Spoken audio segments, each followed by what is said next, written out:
पिता भेड़िया तब तक इंतजार करते रहे जब तक उनके बच्चे थोड़ा दौड़ने लायक नहीं हो गए। और फिर पैक की बैठक की रात उन्होंने अपने बच्चों मोगली और माँ भेड़िया को काउंसिल रॉक पर ले गए। यह पत्थरों और बोल्डरों से ढका हुआ एक पहाड़ी शिखर था जहां 100 भेड़िए छिप सकते थे। अकेला बड़ा धूसर रंग का एकाकी भेड़िया जो अपनी ताकत और चालाकी से पूरे झुंड का नेतृत्व करता था, अपने चट्टान पर पूरी लंबाई में लेटा हुआ था और उसके नीचे 40 या उससे अधिक भेड़िए बैठे थे जो हर आकार और रंग के थे। उनमें से कुछ बुजुर्ग थे जो अकेले शिकार कर सकते थे और कुछ 3 साल के काले नौजवान जिन्हें लगता था कि वे अब शिकार करने में सक्षम हैं। अकेला ने अब तक उन्हें 1 साल तक नेतृत्व किया था। उसने अपनी युवक काल में 2 बार भेड़िए के जाल में फंसकर चोट खाई थी और एक बार उसे पीट पीट कर मरा हुआ छोड़ दिया गया था। इसलिए वह इंसानों की आदतों और रीति रिवाजों को अच्छी तरह से जानता था। काउंसिल रॉक पर बहुत कम बातचीत हो रही थी। बच्चे गोल घेरे के बीच में एक दूसरे के ऊपर गिरते पड़ते खेल रहे थे जहां उनकी मां और पिता बैठे थे। और बीच बीच में कोई वरिष्ठ भेड़िया चुपचाप किसी बच्चे के पास जाता, उसे ध्यान से देखता और बिना आवाज किए अपनी जगह लौट आता। कभी कभी कोई मां अपने बच्चे को चांदनी में बाहर धकेल देती ताकि उसे यकीन हो सके कि उसका बच्चा नजरअंदाज नहीं हुआ है। अकेला अपनी चट्टान से चिल्लाता, तुम कानून जानते हो, तुम कानून जानते हो, ध्यान से देखो ओ भेड़ियों। और चिंतित माताएं भी पुकारने लगतीं, ध्यान से देखो ओ भेड़ियों। अंत में समय आ गया और मां भेड़िया के गले के बाल खड़े हो गए। पिता भेड़िया ने मोगली मेंढक, जैसा कि वे उसे कहते थे, उसको केंद्र में धकेल दिया जहां वह हंसते हुए और चांदनी में चमकते कुछ कंकड़ों से खेल रहा था। अकेला ने अपने पंजों से सिर नहीं उठाया, लेकिन वह लगातार बोलता रहा, ध्यान से देखो। चट्टानों के पीछे से एक दबी हुई गर्जना सुनाई दी। यह शेर खान की आवाज थी जो चिल्ला रहा था, यह बच्चा मेरा है, इसे मुझे दे दो। आजाद लोग इंसान के बच्चे से क्या लेना देना रखते हैं। अकेला ने कान भी नहीं हिलाए। उसने बस इतना कहा, ध्यान से देखो ओ भेड़ियों, आजाद लोग केवल अपने ही आदेश मानते हैं, ध्यान से देखो। गहरी गुर्राहट की आवाज आई और चौथे साल के एक युवा भेड़िए ने शेर खान का सवाल अकेला से दोहराया, आजाद लोगों का इंसान के बच्चे से क्या लेना देना।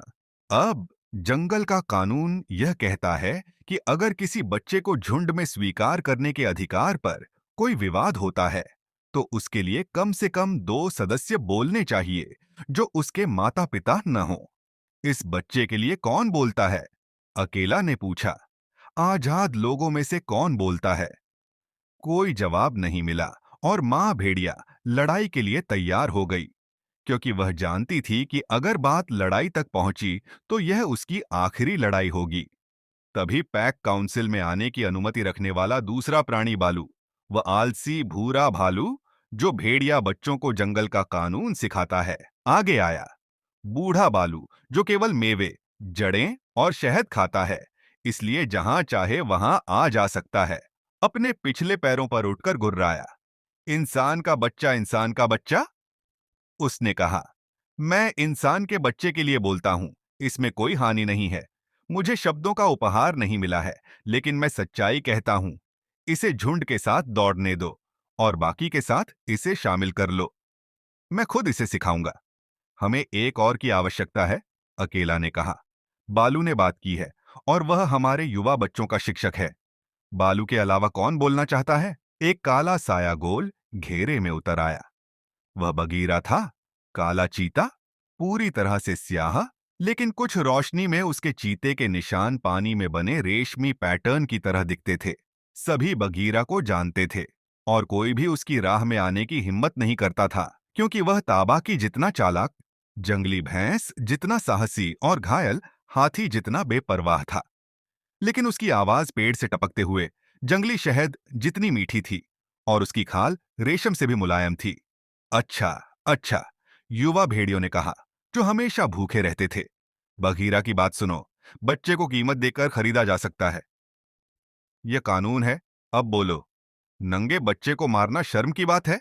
इसके अलावा जब वह बड़ा हो जाएगा तो वह तुम्हारे लिए मददगार साबित हो सकता है। बालू ने इसके पक्ष में बात की है। अब बालू की बात पर मैं एक और बात जोड़ता हूं। एक बैल, और वह भी मोटा, जिसे यहां से आधे मील के भीतर मारा गया है। यदि तुम इंसान के बच्चे को कानून के अनुसार स्वीकार करोगे, क्या यह मुश्किल है? दर्जनों आवाजों की भीड़ शोर मचाने लगी। क्या बात है? वह सर्दियों की बारिश में मर जाएगा, वह धूप में जल जाएगा। एक नंगा मेंढक हमें क्या नुकसान पहुंचा सकता है? इसे झुंड के साथ दौड़ने दो। बैल कहाँ है बघीरा, इसे स्वीकार कर लो। और फिर अकेला की गहरी गर्जना सुनाई दी, जो चिल्ला रहा था, ध्यान से देखो, ध्यान से देखो, ओ भेड़ियों। मोगली अब भी कंकड़ों में गहरी दिलचस्पी लिए हुए था, और उसने यह ध्यान नहीं दिया कि कब भेड़िए एक एक करके उसे देखने आए। अंत में वे सभी मृत बैल के लिए पहाड़ी से नीचे चले गए, और केवल अकेला बघीरा, बालू और मोगली के अपने भेड़िए ही बचे। शेर खान अभी भी रात में गरज रहा था, क्योंकि वह बहुत गुस्से में था कि मोगली उसे नहीं सौंपा गया। हाँ, अच्छी तरह से गरजो, बगीरा ने अपनी मूंछों के नीचे कहा, क्योंकि समय आएगा जब यह नंगी चीज तुम्हें एक और धुन पर गरजने पर मजबूर करेगी। या फिर मुझे इंसानों के बारे में कुछ भी नहीं पता। ओ अकेला और तुम आजाद लोग, उसने धीरे से कहा, मुझे तुम्हारी सभा में कोई अधिकार नहीं है, लेकिन जंगल का कानून कहता है कि अगर किसी नए बच्चे के संबंध में कोई शंका हो, जो मारे जाने वाली बात न हो, तो उस बच्चे की जान को कीमत देकर बचाया जा सकता है। और कानून यह नहीं कहता कि कौन यह कीमत दे सकता है या नहीं। क्या मैं सही हूं? यह सही हुआ, अकेला ने कहा। इंसान और उनके बच्चे बहुत समझदार होते हैं। वह समय पर मददगार साबित हो सकता है। सच में आवश्यकता के समय में मददगार, क्योंकि कोई भी हमेशा के लिए झुंड का नेतृत्व नहीं कर सकता, बघीरा ने कहा। अकेला ने कुछ नहीं कहा।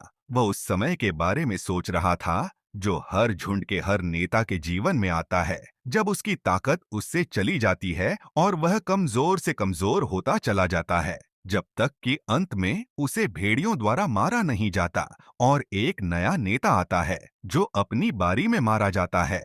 इसे ले जाओ, उसने पिता भेड़िया से कहा, और इसे आजाद लोगों की तरह प्रशिक्षित करो। और इस तरह मोगली को एक बैल की कीमत पर और बालू की अच्छी सिफारिश पर सियोनी के भेड़िया झुंड में शामिल किया गया।